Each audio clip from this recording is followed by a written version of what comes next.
Nancy Brophy was a fictional romance writer who wrote a blog post entitled How to Murder Your Husband, now offering what she claims to be fictional tips for the perfect crime.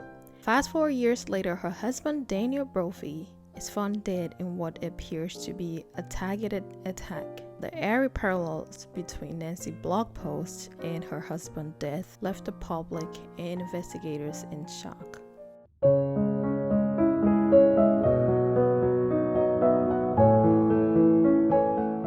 Welcome to Unexpected Crime Story. My name is Joyce, and right before we get into the story, I first want to give you a disclaimer. Now, I want to make it clear that I mean no disrespect to whoever that I discuss in this video. All of the commentary discussed here are for informational purpose only, and the information used here are sourced from online sources which we believe to be reliable, but no accuracy is guaranteed. Now, all of the topic discussed here are my opinion and my opinion only, and no action should be taken based on the information that I provide. Also, I'd like you guys to know that I am going to be talking about guns, violence, and death, so viewer discretion is advised. Now, let's get right into the story. This story takes place in Portland, Oregon. Now, Portland is known for its very subtle and calm life, bike ridings, nature, arts, and coffee, beer, and all of that. Now, the Oregon Culinary Institute is known to be a place to teach people how to cook and how to become chefs. It is also known to give you the tools, to go out and be a productive chef or to succeed as a chef. It's also known to be a place to wine and dine. The food is great, and it's also known to be on the cheaper side because they are prepared by students. Now, this is where Chef Daniel Brophy worked as a culinary instructor. He was a well-known and loved instructor. He was actually there from the beginning of the institution. He was the face of the institution, so everyone knew him and loved him. But on June 2nd, 2018, a 911 call was made about a man being found collapsed in the kitchen of the Oregon Culinary Institute. 911. There's somebody collapsed in one of our kitchens. Do you know what happened? Somebody just found him on the floor. Now, the caller didn't know what happened to him. From first glance, it kind of looked like, he collapsed from heart attack. So the 911 dispatcher informed the caller to perform CPR. While performing CPR, she found blood on her hands, and that was when she realized he was shot. Upon arrival, police identified the person as Chef Daniel Brophy.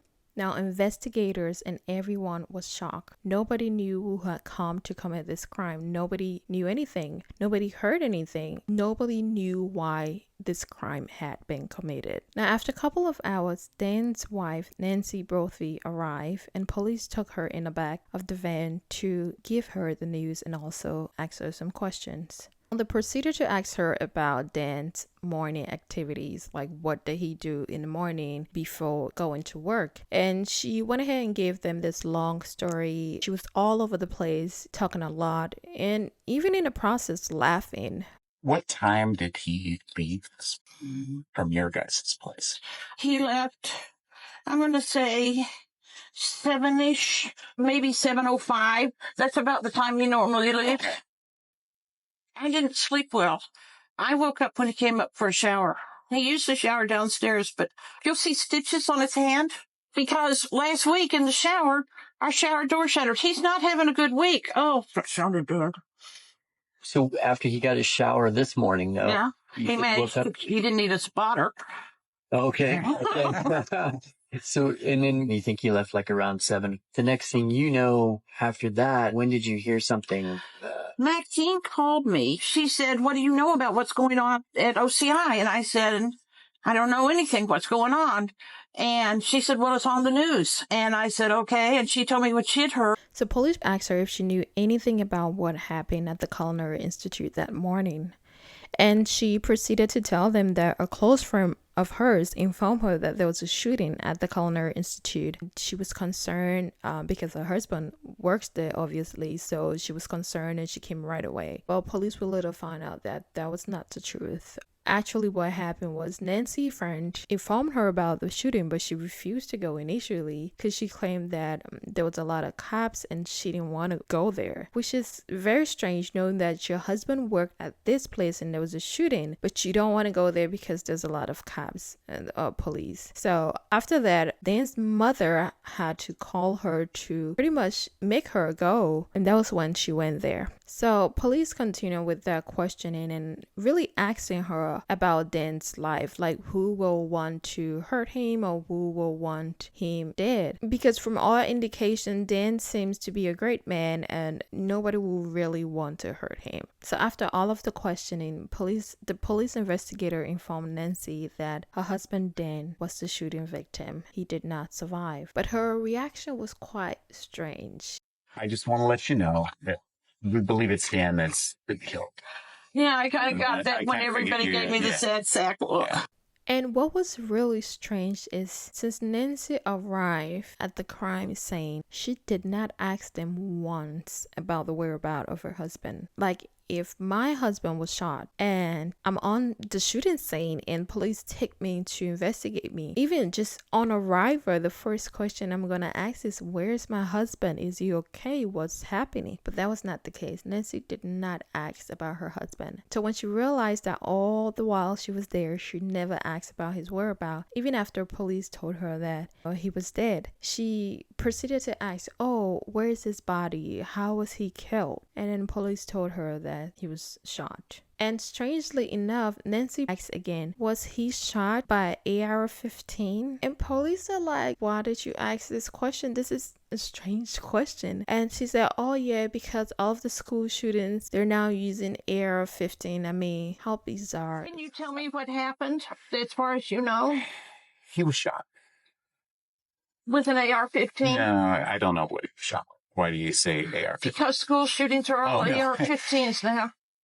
Even if I was the police investigator, I would be shocked by her, her questions and her response and just everything, like the way she's behaving. So police asked her if she and Dan own a gun. She went about this long story explaining how they got the gun and everything. But yeah, she finally told them that they do have a gun and it was a Glock 17 9mm handgun. But she said that they had not used it since it was bought. They just kept it away. But she also proceeded to tell police that because she's a writer, a romance suspense book writer, and she worked with different writers, and all of them have a handgun, or all of them have guns. So during the questioning, police, asked Nancy, like, who really will want to see Dan dead? Who will really want to hurt him? And she went ahead and told police that his ex-wife hated him so bad that maybe she'll be the only one that wants to see him dead.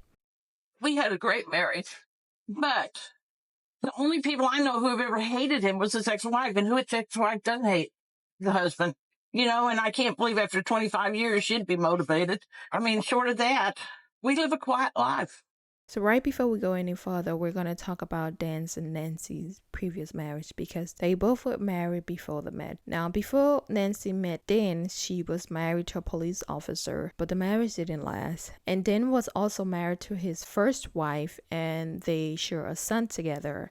Dan's son was only 13 when Dan and his first wife got a divorce. His son took his mother's maiden name and his son stayed with his mother. Dan and his son relationship became estranged after the divorce. So since Dan's previous marriage didn't end up so well, I think Nancy saw that as an advantage to divert investigators to his ex-wife. But other than that, Dan's and Nancy marriage seems to look great from the outside. People thought that they were the perfect couple. They worked well together. People that were around them didn't see them, to have any issues, any confusion in their marriage. They seemed to be just a perfect couple. So Nancy met Dan when she had moved from Texas to Oregon. She began to attend this culinary school where Dan was also the instructor. This is not the same culinary school as the Oregon Culinary School, was a different one.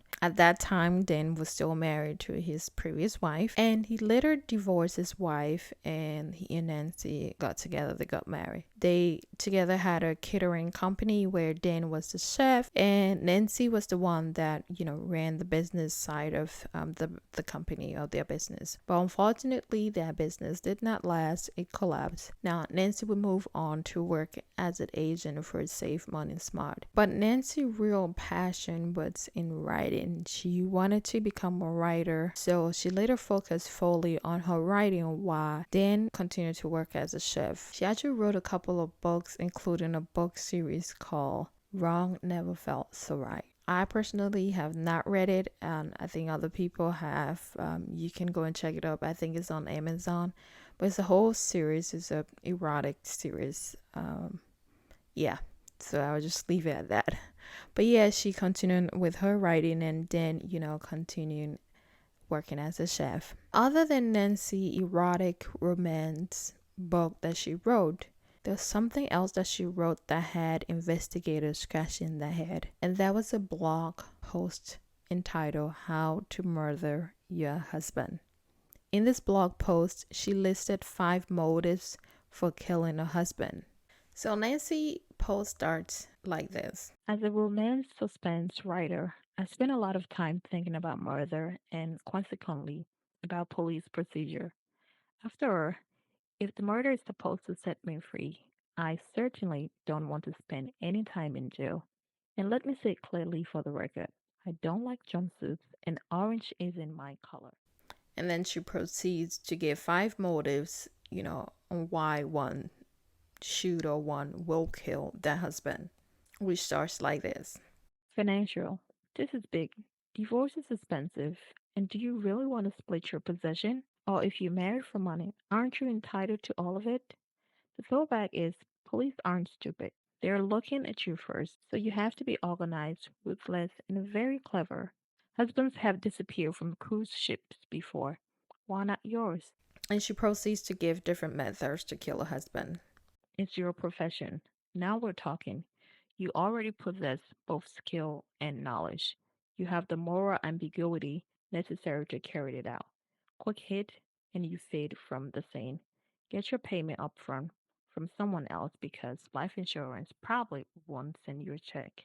So even though this post was written a long time ago, you will see that investigators are going to see this as very strange because some of the information that she had in the post and the ways to kill a person was closely related to how her husband was killed. So after police had done investigating Nancy, she went home. A couple of days later, the community had a candlelight vigil for Daniel, and almost the entire city came out because Dan was very loved by his city. So there was a candlelight vigil held at the Oregon Culinary Institute, and Nancy posted about it on Facebook, inviting people to the candlelight vigil for Daniel and, telling them how devastated she was by his death. Everyone was shocked by the incident. People really loved Dan. He was loved in his community. He was, a good man. So it was really sad that this had happened to him. So police continued the investigation to find out who must have killed Dan. Did he piss any student off enough to kill him? Was it a robbery gone wrong? Was it someone close to him, probably a family member? They're really trying to find out what was the motive behind this. They also wanted to know if someone was in the building when Dan came in the morning,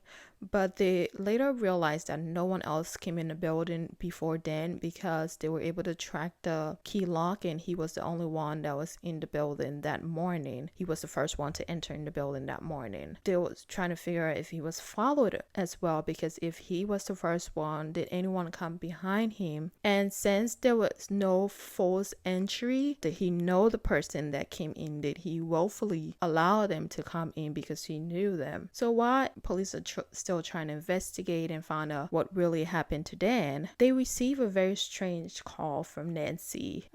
She called the police or the investigators requesting that they actually write a letter to the life insurance company stating that she's not a suspect in Dan's death. And police were very surprised because they have never never had someone actually ask them to write a letter to an insurance company stating that they're not a suspect on an ongoing, murder investigation. So police told her, well, we're sorry, this is something that we actually don't do. So after Nancy made that call to detective, it really had them suspicious. They were looking at her now like, is she involved in Dan's death? So police tried to find out more about Dan's and Nancy's life together, like as a couple. What was their marriage like? And what they found out was that Dan and Nancy had a lot of financial issue. They were late on the mortgage payment.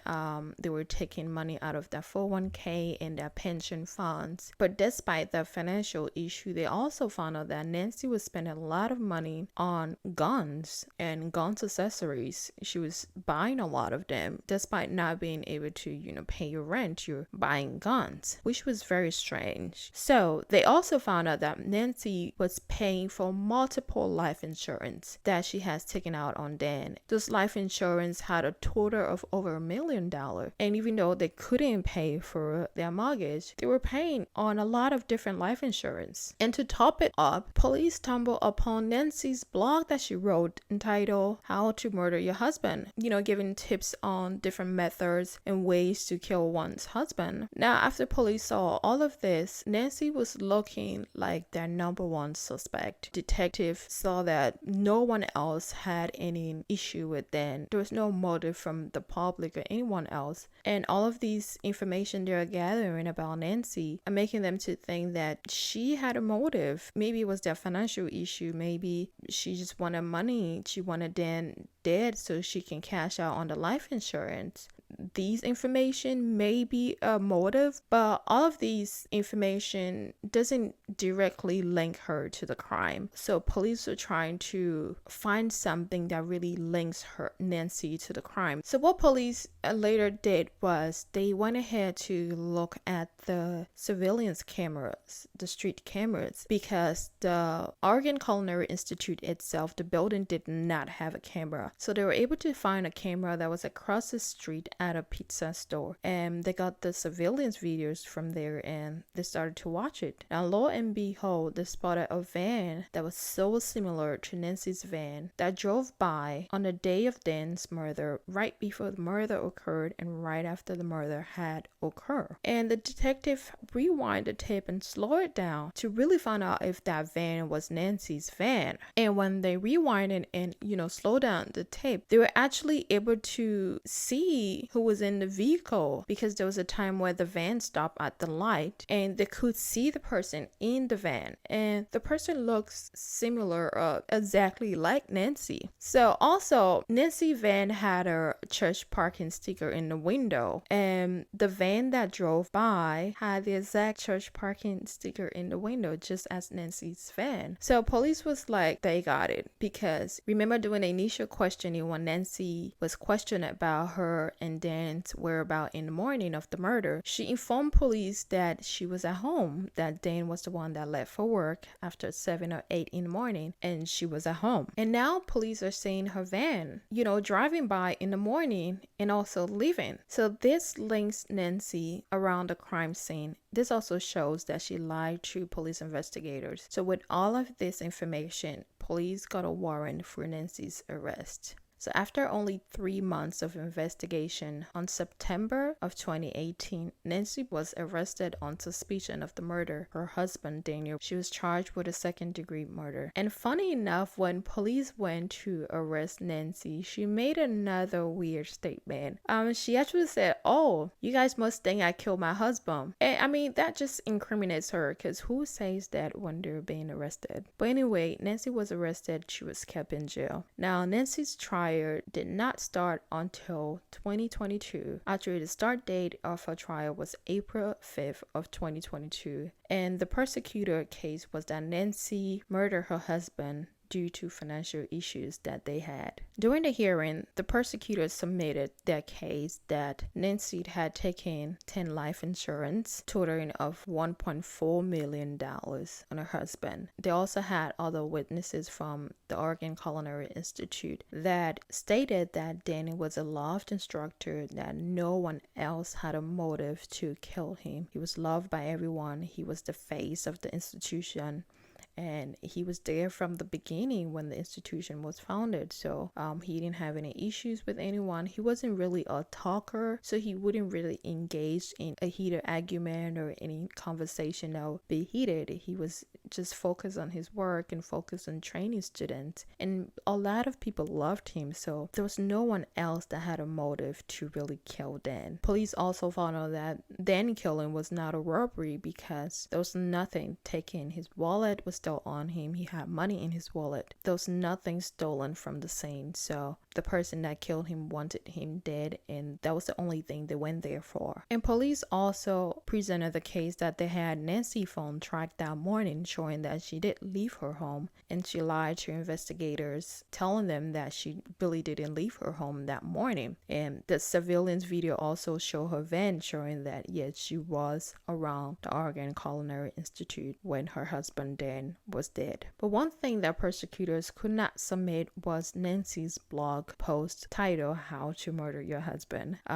The judge didn't allow them to present that because he felt that it was too detrimental to the case, so that was kept out. Now, the defense started that case, and they said that Nancy believed in life insurance, and she demonstrated her love for her husband by getting life insurance on him. I don't know, that is like the weakest defense I've ever heard. I don't know how you demonstrate love for someone by getting life insurance on them. It just doesn't make sense. I don't know if it shows love, because it doesn't show any love for the person that you're getting it on, because life insurance is supposed to be a money that's given to the spouse or their family when the person is dead. So how does that demonstrate love for the person? I don't get it. And they also stated that Nancy was devastated by Dan's death, that her life did not get better due to Dan's death, as the prosecutor had stated. And they claimed that Nancy loved her husband so much that she really couldn't move on after his death, that she was devastated, that her life was pretty much in shambles after he had died. A Nancy family member also testified to the love that both Nancy and Dan had for each other. Actually, her niece, who had stayed with them, testified that when she was staying with them, she saw that both Nancy and Dan loved each other. There was no issue. She didn't see them had any fight or quarrels when she lived in the house, and they were just a perfect match for each other. So later, Nancy also testified on her behalf. Nancy talked about how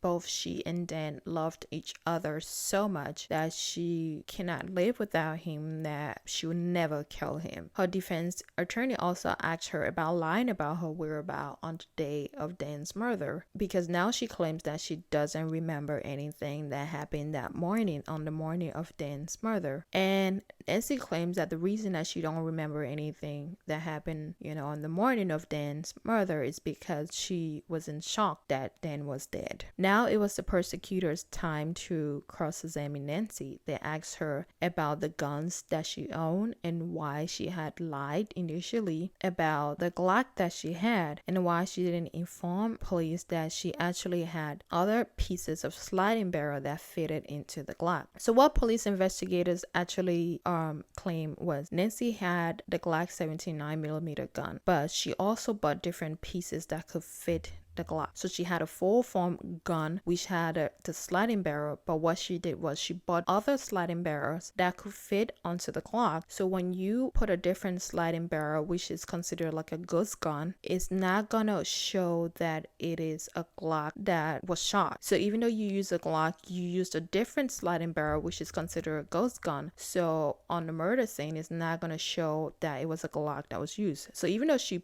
informed police that she had a Glock. Police didn't really know that she had other pieces that could fit on the Glock that could be used for the murder. And what police claimed was she must have attached those other pieces to the Glock and committed the murder, because she didn't inform the police officers that she had those ghost guns or the sliding barrels that could fit on the Glock. So what Nancy claimed was those ghost gun that she had was for her writing. Prosecutor also talked to Nancy about her quote-unquote memory loss that she says she had, and she ended up saying that she do remember that she was downtown, but if she was, it was probably for about 6 minutes. So after a day and a half of deliberation, and after both the prosecutor and the defense had submitted their case, the jury found Nancy Brophy guilty of a second-degree murder of her husband, Dan Brophy, and she was sentenced to life in prison with the possibility of parole after 25 years. And that means she'll be about 95 years old before she's eligible for parole. Now, this is all that I have for you today. Please like, comment, and subscribe. I am welcome to all of your suggestions. If there's any story that you want me to cover, please let me know in the next video. And thanks for watching. Bye.